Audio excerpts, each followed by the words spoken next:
The advancements in AI, I think, are quite astonishing. I think if it reaches the threshold where it's as smart as the smartest, most inventive human, then, it really could be a matter of days before it's smarter than the sum of humanity.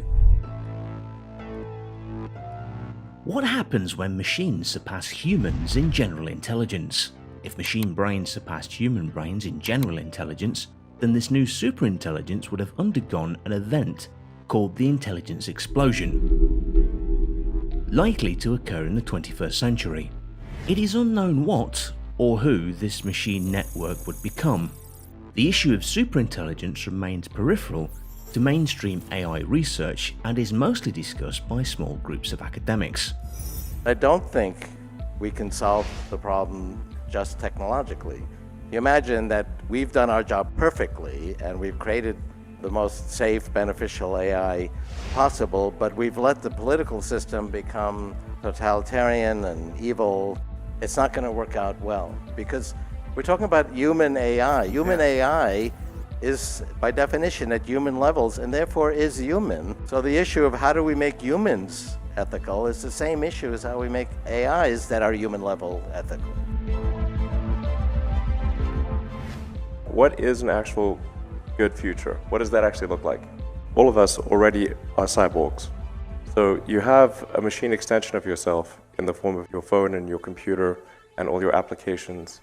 You are already superhuman. By far, you have more power, more capability than the President of the United States had 30 years ago. If you have an internet link, you have an oracle of wisdom, you can communicate to millions of people, you can communicate to the rest of Earth instantly. These are magical powers that didn't exist not that long ago. So everyone is already superhuman and a cyborg. The limitation is one of bandwidth. We're bandwidth constrained, particularly on output. Our input is much better, but our output is extremely slow. If you want to be generous, you could say maybe it's a few hundred bits per second or a kilobit or something like that output. Compare that to a computer which can communicate at the terabit level. Very big orders of magnitude differences. We're headed towards either superintelligence or civilization ending. Intelligence will keep advancing. The only thing that would be advancing is something that puts civilization into stasis or destroys civilization. What is a world we would like to be in where there is this digital superintelligence? Studies have purposed a number of directions in which AI could develop, such as the development of stronger and smarter artificial servants, the development of a network of increasingly intelligent systems, the development of AIs with human-like personalities, or the development of AIs with moral reasoning capabilities that can make decisions autonomously and care about humanity. The term AI is used to mean anything from incremental improvements to the software of today's computers to the development of human-like thinking machines. However, this type of AI is an extreme case. It is also called ASI, strong or general AI, in contrast with today's narrow and weak AI. It presents the creation of a machine with intellectual abilities that match or exceed those of humans across the board. By definition, an ASI can perform better than us in any conceivable task, including intellectual skills. It could engage in scientific research, teach itself new abilities, improve its own code, create unlimited copies of itself, choose better ways of deploying its computational resources. And it could even transform the environment on Earth or colonize other planets.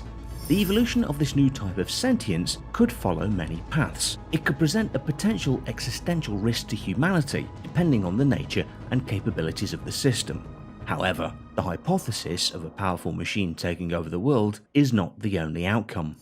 But there are really two sides to that. So one is getting rid of a lot of the negatives, that, like the compassionate use to cure diseases and all other kinds of horrible miseries that exist on the planet today. So that is a large chunk of the potential. But then beyond that, if one really wants to see what the positive things are that could be developed, I think one has to think outside the constraints of our current human biological nature. It's unrealistic to imagine a trajectory stretching hundreds of thousands of years into the future. We have superintelligence, we have material abundance, and yet we are still these bipedal organisms with 3 pounds of gray TC matter.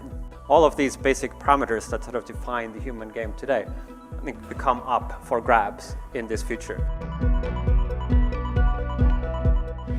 Philosopher Nick Bostrom lays the foundation for understanding the future of humanity and intelligent life. Now imagine a machine, structurally similar to a brain but with immense hardness and flexibility, designed from the bottom, scratch, to function as an intelligent agent. Given sufficiently long time, a machine like this could acquire enormous knowledge and skills, surpassing human intellectual capacity in virtually every field. At that point, the machine would have become super intelligent. With other words, the machine's intellectual capabilities would exceed those of all of humanity put together by a very large margin. This would represent the most radical change in the history of life on Earth. While the ultimate goals of superintelligences can vary greatly, a functional superintelligence will spontaneously generate as natural sub-goals such as self-preservation and goal content integrity, cognitive enhancement, and resource acquisition. There are three overlapping revolutions that people talk about: GNR, genetics, biotech, nanotechnology, and robotics, which is AI. There's a difference with AI in that there really isn't foolproof technical solution to this. You can have technical controls on, say, nanotechnology. One of the guidelines is it shouldn't be self-replicating. If you have an AI that's more intelligent than you and it's out for your destruction, or it's out for the world's destruction, and there's no other AI that's superior to it, that's a bad situation. According to Ray Kurzweil, this is a type of artificial intelligence system that acts like it has a mind, regardless of whether a philosopher would be able to determine if it actually has a mind or not. ASI is often associated with traits such as consciousness, sentience, sapience, and self-awareness observed in living beings. However, these are not necessarily characteristics of an ASI. An ASI may be non-conscious to various degrees, even if it has some degree of consciousness. It could have a non-human nature, such as a radically different mental contents from a human mind. Kurzweil described an ASI as a machine that passes what he calls the Turing threshold, the point at which the machine's intelligence will be so far superior to people that any interaction between human and machine would raise the question of whether the machine is in control. AI can be widely available. The analogy to a nuclear bomb is not exactly correct. It's not as though it's going to explode and create a mushroom cloud. It's more like if there were just a few people that had it, they would be able to be essentially dictators of Earth. Whoever acquired it, and if it was limited to a small number of people, and it was ultra smart, they would have dominion over Earth. So I think it's extremely important that it be widespread. Then it will be tied to our consciousness, tied to our will, and everyone would have it, so it would be sort of still a relatively even playing field. In fact, it would be probably more egalitarian than today. It just really comes down to the two things, and it's solving the machine-brain bandwidth constraint and democratization of AI. I think we have those two things, the future will be good.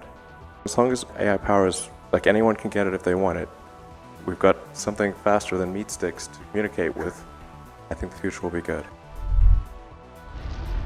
It is currently unknown what this kind of machine would become. Discussion of superintelligent AI focuses on several fundamental questions. How does one create minds that are better than humans? What are the possibilities to create a friendly ASI? There are several competing ways to get there, and many are not mutually exclusive. One of the first is to simply replicate the biological brain.